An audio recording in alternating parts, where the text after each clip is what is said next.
Hey, it's Dave again, cheapwinefinder.com, and today we've got we got actually a holdover, something that I kind of missed from December. I don't know how I missed it from December. It just was a mistake on my part, because this is the Kirkland Champagne Brut, a $19.99 champagne, which is something I am very interested in. One thing I've always said is that my favorite category of value price cheap wine is the sparkling wine bubbly. I mean, I really like sparkling wine, even like the inexpensive ones, the barefoot bubblies. They're fun wines. They're inexpensive. You're not going to impress anybody with them, but it's hard to have a bad time drinking that. And I've always loved it. Well, another thing is, almost missed my point. One of the reasons why it's so good is because champagne, anytime anybody wants to spend any bucks on bubbly, they buy champagne. There are a few other people here and there that have worked hard to get their name up there and are used, and Schramsberg, Gloria Ferrara, there's a couple others. There's Francia Cordia from Italy that are doing traditional method sparkling wines that are really good, and they cost a little bit of money. But for the most part, everybody else is underneath the radar a little bit, under $20, and they're making some great bubblies under $20. So it's a lot of competition because, people want to spend money. They spend money for champagne, and all of a sudden, there's these $19.99 champagnes. We did the ALDI one back in December, and that thing rocked. It was one of my favorite wines of the year. And now I'm doing the Costco one, and they might do a different bottling every year. I'm not so sure.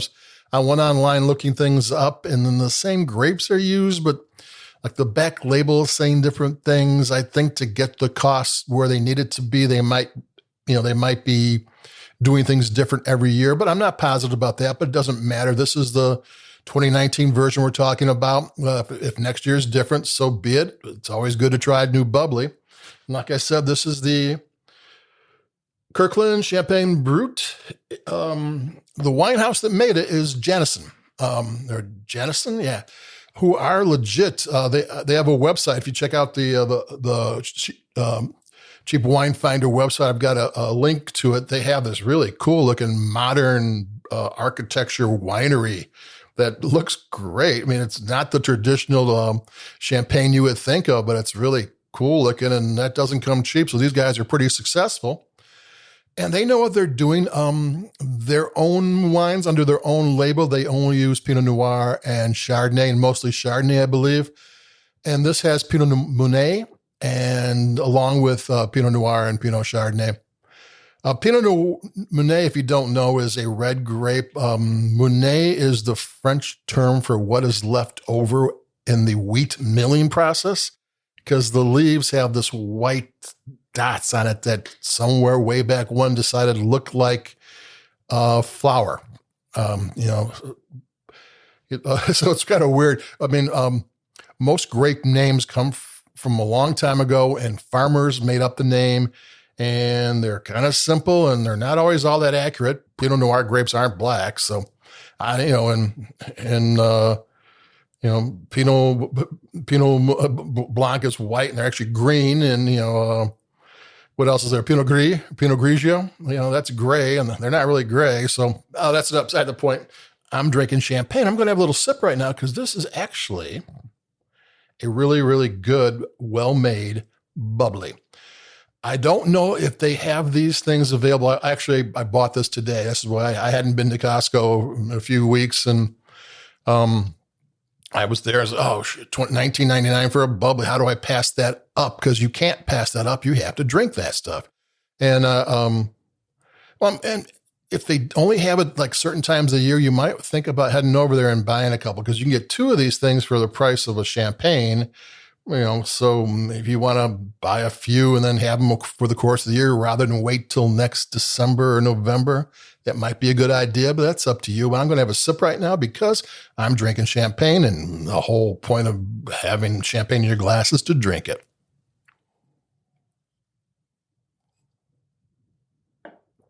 Yeah. This is one of those champagnes that if you give yourself a second, when you taste wine, if you're just drinking, talking with friends, I don't really taste anything. I mean, it's hard to know. But when you give yourself maybe 45 seconds where you're just alone with your thoughts and what's going on, flavors keep on going, keep on evolving. This is one of those wines where when you write down your tasting notes and you go, okay, that's what it is. And you do it a second time, there's like, oh, there's other things there. It just changed. And that's really a mark of a good wine. For one thing, it's got good structure because it's got enough length that the flavors can continue to continue to develop and unfold. And like the very best wines keep on going and going and going and just don't quit. I mean, it doesn't mean it. I mean, there are really good wines that are kind of simple but are flavorful and they taste great, and you don't really want anything else. But champagne's one of the ones you want to evolve, and this one does evolve. And the acidity is really good. I mean, the acidity is like one of the things that give the wine structure, let the flavors unfold. And it also is one of those ones where it's right on the cusp of getting you to drink another sip. There's some wines that you're always going for your glass and you're not even thinking about it. You're just doing it. That's the acidity. The acidity keeps on beguiling you, I guess is the term, is a good term. You got to use cool words when you're talking about wine.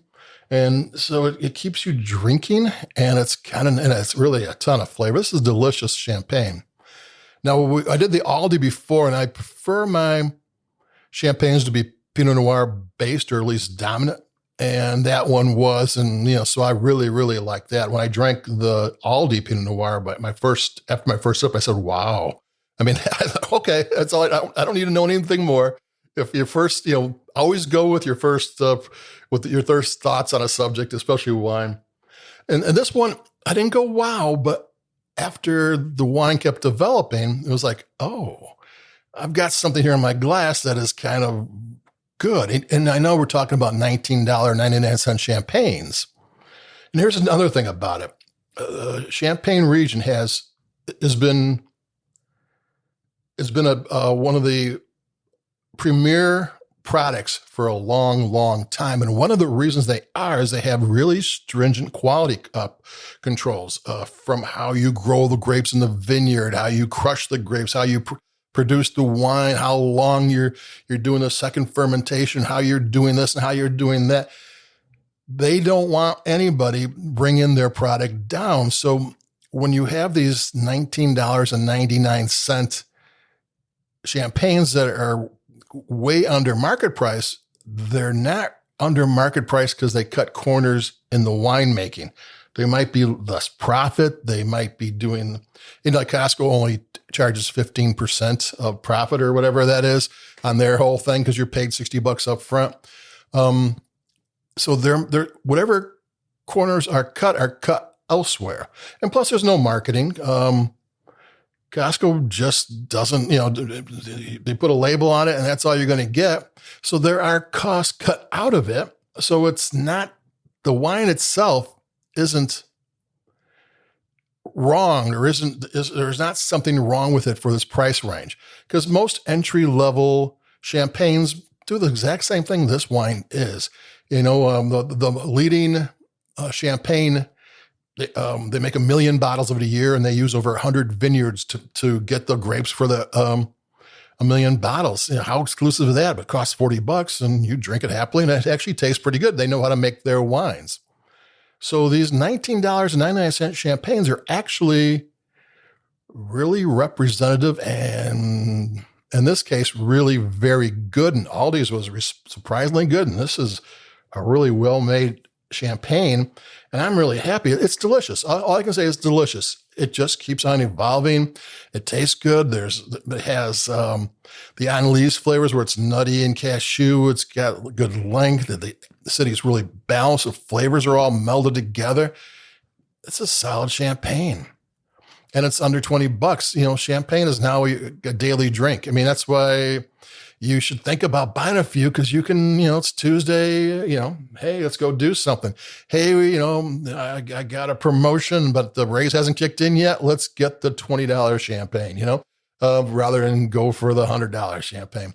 So this is really good wine. I missed it for New Year's Eve, but I had bubbles and stuff for that too. And I like this, and we're going to have more. I think. What else? I think the next one is going to be a Bordeaux. We're going to talk about that next time. And so we're doing France for a while, but today is Champagne, and it was good, and I'm happy, and adios. We're going to have a whole bunch of more wines coming up in the future, and hang in there and hang out with us, and I'll talk to you later. Bye-bye.